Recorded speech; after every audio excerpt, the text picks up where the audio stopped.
உட்காருங்க. உட்காருங்க.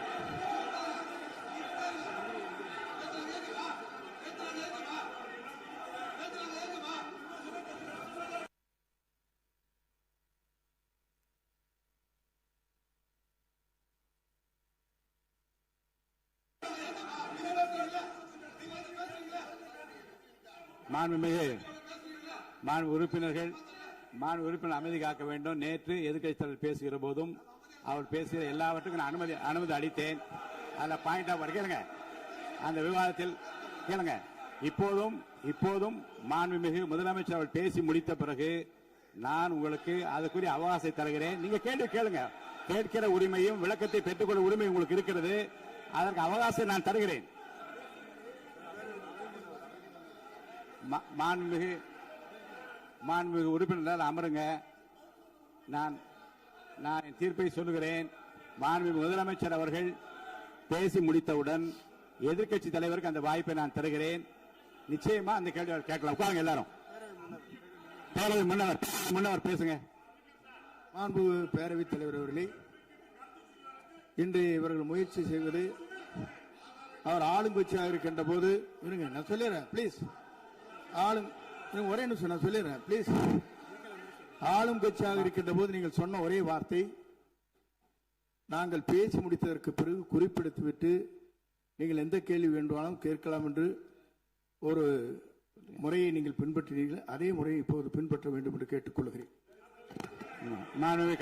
பள்ளிக்கல்வித்துறை அமைச்சர் மாண்புமிகு பேரவைத் தலைவர் அவர்களே, நேற்றைய தினம் கூட எதிர்க்கட்சி தலைவர் சொன்னதை முழுமையாக கேட்டு இறுதியில் ஒரு வாய்ப்பு தந்தீங்க. அதுவும் இல்லாம இந்த நேரத்தில் நேரலையில் நீங்களும் பாக்குறீங்க. அங்கிருந்து உரிமையில் விழித்து இந்த பக்கம் இருக்கிற உறுப்பினர்களை பார்த்து அப்படின்னு உரிமையில் விழிப்பதை உங்கள் மூலமாக கண்டிக்கிறேன். அந்த வார்த்தையை அவை குறிப்பிலிருந்து நீக்கணும். கண்ணியம் காத்து முதல்வர் முழுமையாக பேசுவதை காத்து கண்ணியம் காத்து இந்த சபைக்கு ஒரு மரபு இருக்கிறது.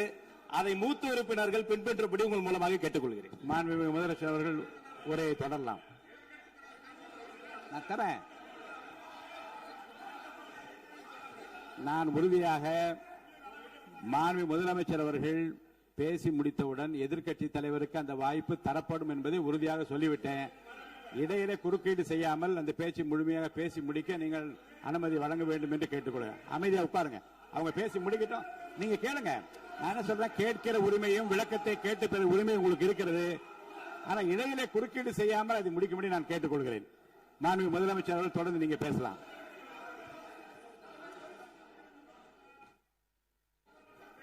எதிர்க்கட்சி தலைவர் அவர்கள் உங்கள் கட்சியினுடைய உறுப்பினரை அமைதிப்படுத்த வேண்டும் என்று நான் கேட்டுக்கொள்கிறேன். உங்களுக்கு வாய்ப்பு தரவில்லை என்றால் அவர் எழுந்து நிற்பதில் நியாயம் இருக்கு. வாய்ப்பு தரப்போகிறேன். மாண்பு முதலமைச்சர் அவர்கள் பேசி முடித்தவுடன் உங்களுக்கு வாய்ப்பு தரப்படும். அது வரைக்கும் உங்களுடைய உறுப்பினரை அமைதி காக்க நீங்கள் தான் பார்த்துக் கொள்ள வேண்டும். மாண்பு அவை முன்னவர். மாண்பு பேரவைத் தலைவர் அவர்களே, அவர் அப்போது சொன்னது வேறு, இப்போது நடந்து கொள்கிற முறைகள் வேறாக இருக்கிறது. அன்றைக்கு அவர் சொல்லுகிற போது அமைச்சர் அத்தனை பேரும் பேசி முடித்ததற்கு பிறகு உங்களுடைய கருத்துக்கள் ஏதாவது தெரிவிக்கலாம். இப்போது பின்பற்றினால் நன்றாக இருக்கும். நீங்கள் அதற்காகத்தான் சொன்னீர்கள். முதலமைச்சர் பேசியதற்கு பிறகு எதிர்க்கட்சி தலைவர் அவர்கள் பேசுவதற்கு வாய்ப்பளிக்கிறோம் என்று சொல்லியிருக்கிறார்கள். ஆகவே தான் அந்த வாய்ப்பை நீங்கள் இல்ல அது பதில் சொல்லணும்னு கேட்டிருக்காங்க. பதில் சொல்லணும் சொல்லியிருக்காங்க. பதில் சொல்லினா தங்க பிரச்சனை இல்ல. அப்படி இல்ல. ஆகவே இல்ல நேற்றைய தினம் நீங்கள் அப்படி பேசிக் கொண்டது ஆறாவது இல்ல.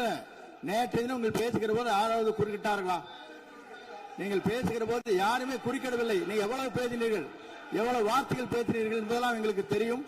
யாருமே அதில் குறுக்கிடவில்லை. இது முதலமைச்சர், எங்கள் முதலமைச்சர் எதிர்க்கட்சி தலைவர் பேசுகிறவர் யாரும் குறுக்கிட வேண்டாம் என்று சொன்னார்கள். அதை நாங்கள் பின்பற்றினோம். ஆனால் இன்றைக்கு நீங்கள் பின்பற்றவில்லை என்றால் வேதனையாக இருக்கிறார். முன்னவர் நேற்று எதிர்க்கட்சி தலைவர் பேசுகிற போது அடுக்கடுக்காக குற்றச்சாட்டுல வைத்தார். இப்போ அதற்குரிய மாண்புமிகு பொதுப்பணித்துறை அமைச்சர்கள் காலையில் அலுவலகத்தை சந்தித்து அவர்கள் சாட்டிய குற்றச்சாட்டுகளுக்கெல்லாம் ஆதாரங்களை எல்லாம் நான் கொண்டு வந்திருக்கிறேன் என்று சொன்னேன். நான் நேற்று அந்த விஷயம் நேற்றோடு முடிந்து விட்டது. ஆதாரங்களை கொடுங்கள். தக்க நேரத்தில் இதை பற்றி சொல்ல வேண்டி நேர்ந்தால் நான் இதெல்லாம் ஆய்வு செய்து உரிய நேரத்தில் அவை குறிப்பிட்டு ஏற்றுவதற்கு முன்பாக அவரிடம் காட்டி அதற்கு பிறகு அதை பற்றி முடிவெடுக்கும் என்று நான் சொன்னேன். இப்போதும் சொல்லுகிறேன், மாண்பு முதலமைச்சர் அவர்கள் பேசிக் கொண்டிருக்கிறார், பேசி முடிக்கட்டும். எதிர்க்கட்சி தலைவருக்கு உறுதியாக நான் வாய்ப்பு தருவேன். அவர் கேள்விகளை முன்வைக்கலாம், விளக்கங்களை பெறலாம். இப்போதைக்கு பேரவைத் தலைவர் என்ற முறையில் என்னுடைய முடிவு இதுதான். அவையில் இருக்கக்கூடிய உறுப்பினர்கள் அமரும்படி நான் கேட்டுக்கொள்கிறேன். நான் முதலமைச்சர் அவர்கள் பேச வேண்டிய போ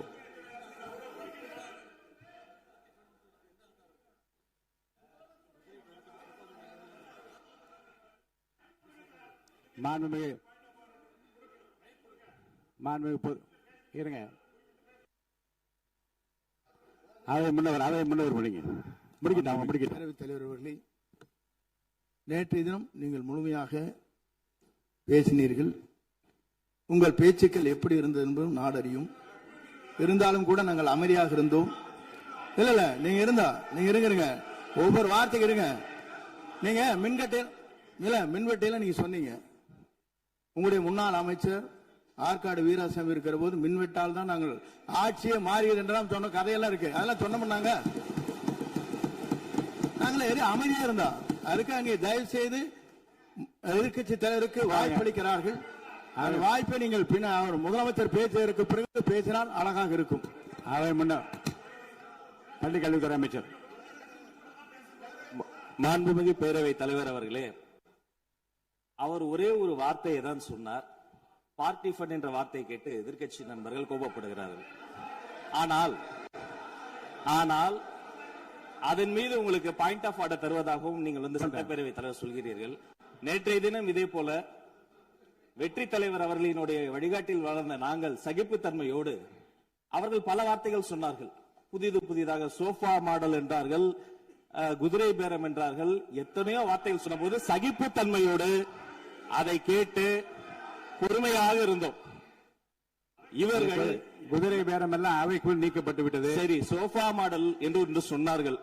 ஆதாரம் கேட்டு இப்படி எழுந்து நாங்கள் கொந்தளிக்காமல் ஒரு சட்டமன்றத்தில் ஒரு உறுப்பினர் எப்படி நடந்து கொள்ள வேண்டும் என்பதற்கு எடுத்துக்காட்டாக தமிழக வெற்றி கழகத்தின் உறுப்பினர்கள் நடந்து கொண்டார்கள்.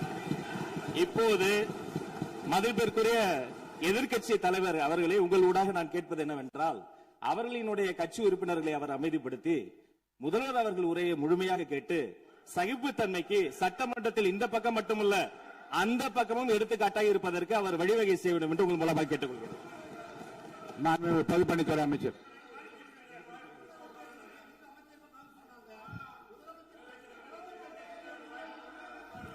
மாண்புமிகு பேரவைத் தலைவர் அவர்களே, திராவிட முன்னேற்ற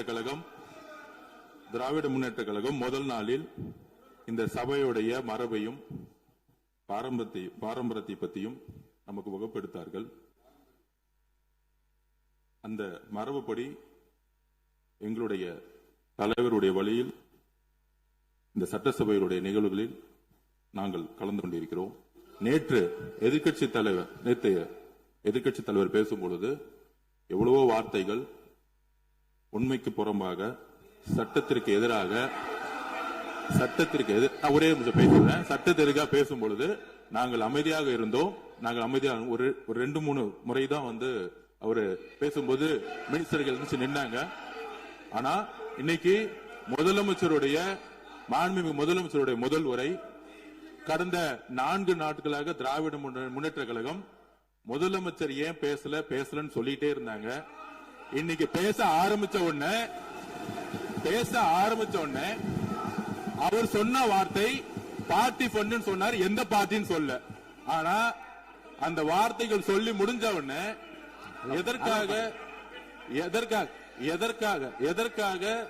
எதற்காக முதலமைச்சருடைய பேச்ச இவங்க குறுக்கிடுறாங்கன்னு தெரியல. நீங்கள் சொன்னதுபடி முதலமைச்சர் பேச வேண்டும். பேசிய பின்பு கருத்துகளுக்கு பதிலளிக்க அவர்கள் பதிலளிக்க நாங்களும் பதிலளிக்க தயாராக இருக்கிறது பதிவு பண்றோம். மாண்பு முதலமைச்சர் அவர்கள்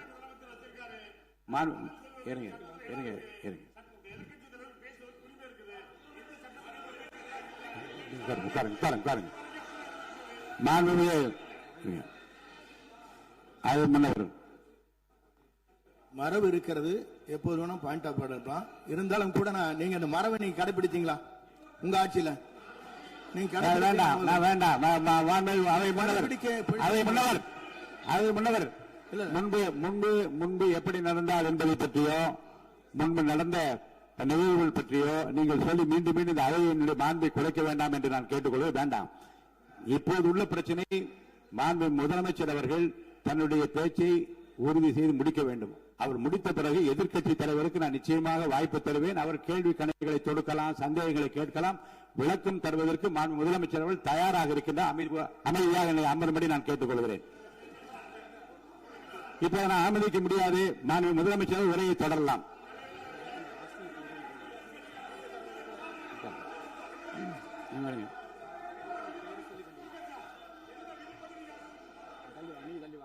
மாண்பு உறுப்பினர் ஆஸ்தின் உங்க இடத்துல போய் உட்காருங்க.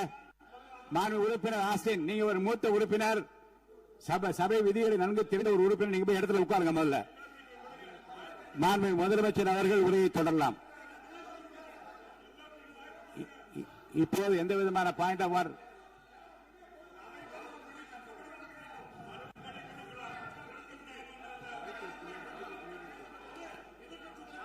நான் வாய்ப்பு இல்லை என்று சொன்னால் நீ எழுந்து நிற்பதிலே நியாயம் இருக்கிறது.